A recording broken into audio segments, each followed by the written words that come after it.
Picture this. You're one of the few left alive after a battle that wiped out over 200 soldiers.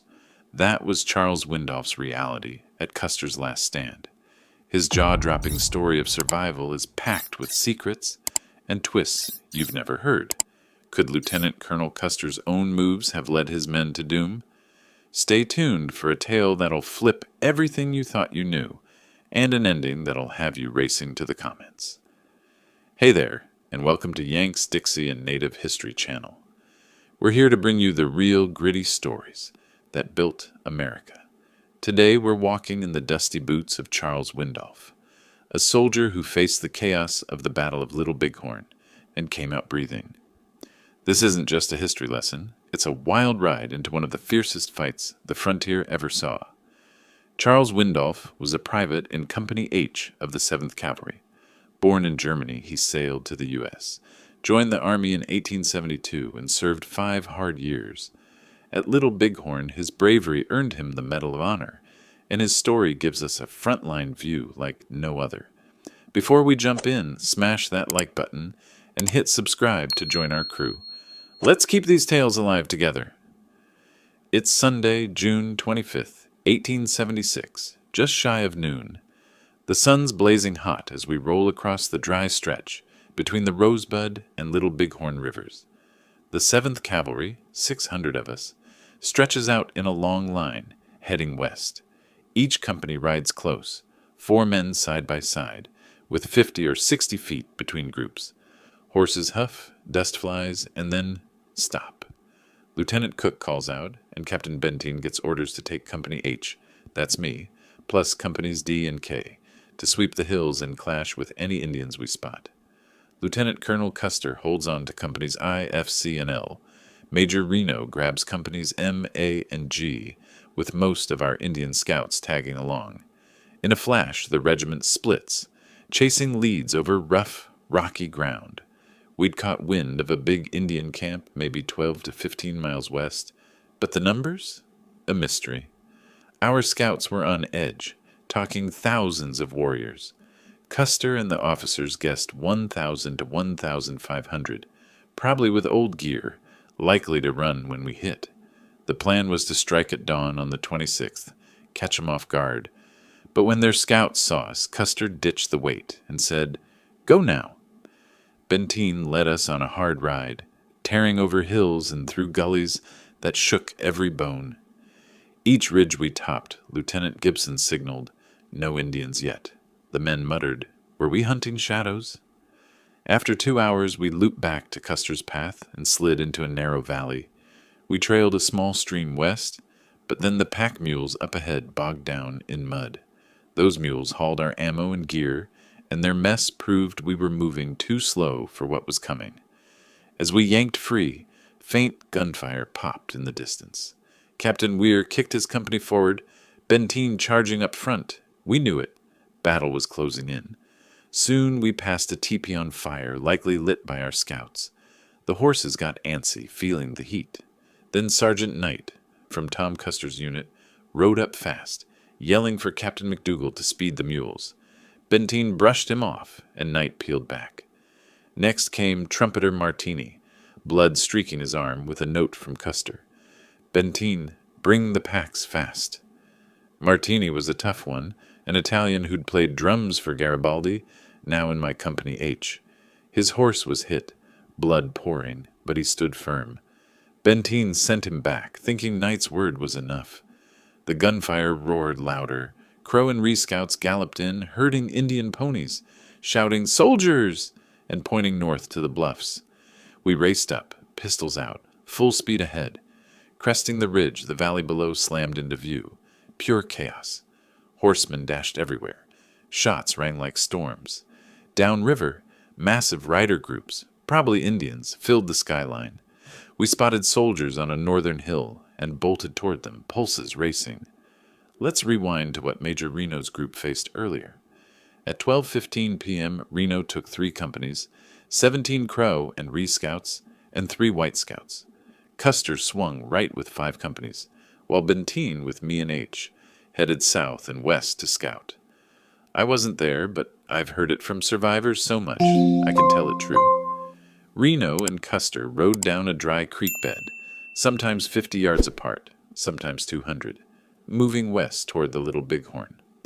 Around 2 p.m. they found a burning teepee with a dead warrior inside, killed a week back in General Crook's fight, 20 miles away. A white scout hollered to Custer that Indians were close but too far to hit. Custer waved Reno across the creek, and Adjutant Cook shouted, 2 miles west to the Little Bighorn. Charge the village from the right. We've got your back. That backup claim, it's been argued over ever since things went south. Reno's 120 men, plus scouts, crossed quick, stopping only to water horses and line up on the west bank. The valley spread out, half a mile to a mile wide, flat to a plateau. Across the river, the Wolf Mountains rose sharp, sliced with ravines. The Little Bighorn flowed cold and clear, 100 to 150 feet across, gravel underfoot. Along the west bank, Indian camps stretched 3 miles.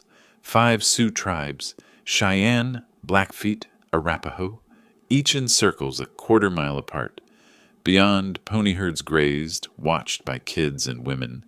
They say 10,000 Indians were there, a third of the Sioux nation, with 2,000 to 3,000 warriors ready to throw down.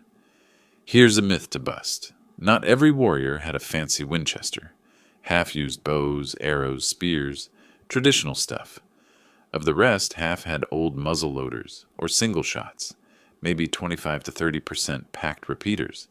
And those Indian boys, 14 or older, they weren't just looking. They fought hard when it counted. Us soldiers carried Springfield carbines, 45-70 caliber, good up to 600 yards. But fire too quick, and the breech jammed, needing a knife to fix. Deadly in a fight. We had Colt revolvers too, 6 shots, solid as rock. Each man got 100 rifle rounds and 24 pistol rounds, kept on us or in saddlebags. But every 4th guy held horses when we dismounted. If those horses ran, like they did, ammo vanished, especially for Custer's crew.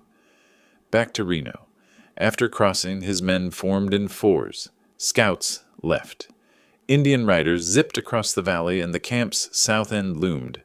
Reno spread out, Company M right, a center, G left, scouts ahead, into a skirmish line across the valley. They dismounted, 75 yards between each, and marched half a mile toward the camp. Then a wave of mounted Indians charged. For 10 minutes, Reno's men held, firing steady. Then hundreds of riders, some with repeaters, flooded in. Reno saw the danger, ordered a mount-up, and fell back 300 yards, keeping it tight, but the Indians kept coming. Reno set another line, dismounted, and fired for 10 more minutes. Soon they were boxed in, losing men fast at close range. Scared of total loss, Reno shouted to retreat to Cottonwoods half a mile back. Panic hit. Horses bolted, men broke apart, companies dissolved. That's when we took the hardest hits. Troopers fell, cut down, or grabbed. Survivors staggered across the river, clawing up a steep hill on the east bank, Indians right behind. 15 to 20 didn't make the crossing. At the hilltop, the attack slowed. Around 2:30 p.m., Captain Weir arrived with Company D, then Benteen's H and K, me included. Reno's group was a mess, but we braced things up. Benteen took charge, yelling to dig in. Captain McDougal's Company B and the pack train rolled in next, hauling ammo and supplies we needed bad. We settled in on that hill, ready for anything. While we dug in, Custer had taken his 5 companies north along the bluffs, aiming to hit the village from the side. They ran smack into the main Indian force. Near the valley's north end, where the National Cemetery is now, the enemy's size hit home. Custer's men battled fierce but got swamped, surrounded, and wiped out to the last man. Night came, and we on the hill heard far-off fighting, knowing our friends were likely lost. We traded shots with Indians testing us till dawn. By morning they backed off, having won. 2 days later, General Terry's column found us, beat up but alive. Here's something that bugged me then, and still does. Custer's call to ride ahead with the pack train and Gatling guns way back. Those Gatling guns could have blasted holes in the enemy, and the pack train had ammo and gear we needed. Why leave them so far behind? It left us without big firepower when it mattered most. Was he too sure of himself? Did he think the Indians wouldn't stand and fight? That choice stuck with me, and I reckon it helped sink us. Let me tell you about Custer's rank too, since folks mix it up. Back in the Civil War, Custer got bumped up to Brevet Major General, temporary for his war heroics. After in peacetime he dropped to his real rank, Lieutenant Colonel. That's what he was at Little Bighorn, not a general, though some call him that. Dead, he didn't get any new rank, but his legend grew bigger than any title. Still, I wondered why a man like that made such a risky move with those guns. This wasn't just soldiers and warriors. Cheyenne women fought too, grabbing rifles to shield their families. One guy said a woman shot at him up close, her face fierce with war paint. Back at Fort Lincoln, our wives waited, hearts sinking when word came their men weren't coming home. Widows in a tough land. Little Bighorn sparked a fury in the army. They hunted the Plains tribes hard, forcing them onto reservations. The Sioux lost the Black Hills, sacred land full of gold. Treaties said it was theirs forever, but miners poured in and the government looked away. That broken promise burns even now. Custer's body was found torn up, arrows in his eardrums. Some say it was the Indians making sure he'd hear them in the afterlife. Our Crow and Ree scouts fought their old foes, the Sioux and Cheyenne. Stories float that some flipped sides mid-battle, shifting the tide. Others stayed true, trapped in a bloody mess. The Battle of Little Bighorn sticks with us, a raw, messy piece of America's past. I'm Charles Windolph, one who made it out, sharing the guts and madness of that day. Diggers found bullets and bones miles from the main fight, showing Custer's men might have spread out more than we thought. Were they fleeing or holding on? The earth keeps some answers quiet. Years later, in 1890, the 7th Cavalry killed 300 Lakota at Wounded Knee. Some call it revenge for Little Bighorn, justice or a massacre. It's still raw. The Black Hills, snatched after this battle, stay a sore spot. In the 80s, the Sioux said no to $1 billion, wanting their holy land back. Should they get it, or is history set? Custer's name splits folks. Once a shining hero, now many see him as a face of greed and violence. His statues are coming down. Is that fixing the past or wiping it out? The Little Bighorn site honors both soldiers and Indians now, but some native folks push to rename it. Custer's Last Stand lifts up a defeat, they say, and skips their win. What's the right call? So, was Custer a hero or a fool? Some paint his last fight as brave, a soldier doing his job to the end. But look through native eyes, it was their stand, guarding homes and lives against a treaty breaker who chased their blood. Was this a sad defeat or payback for a nation's wrongs? Books pick a side, but the dirt says different.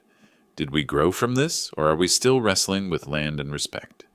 What do you think? Hero, fool, or something else? Drop it in the comments. Let's get this debate rolling. Thanks for sticking with us through this wild trip to Little Bighorn. Charles Windolph's tale is just the beginning. Subscribe to our channel for more real, unfiltered history. Like, share, and chime in below. See you next time. Keep digging for the truth.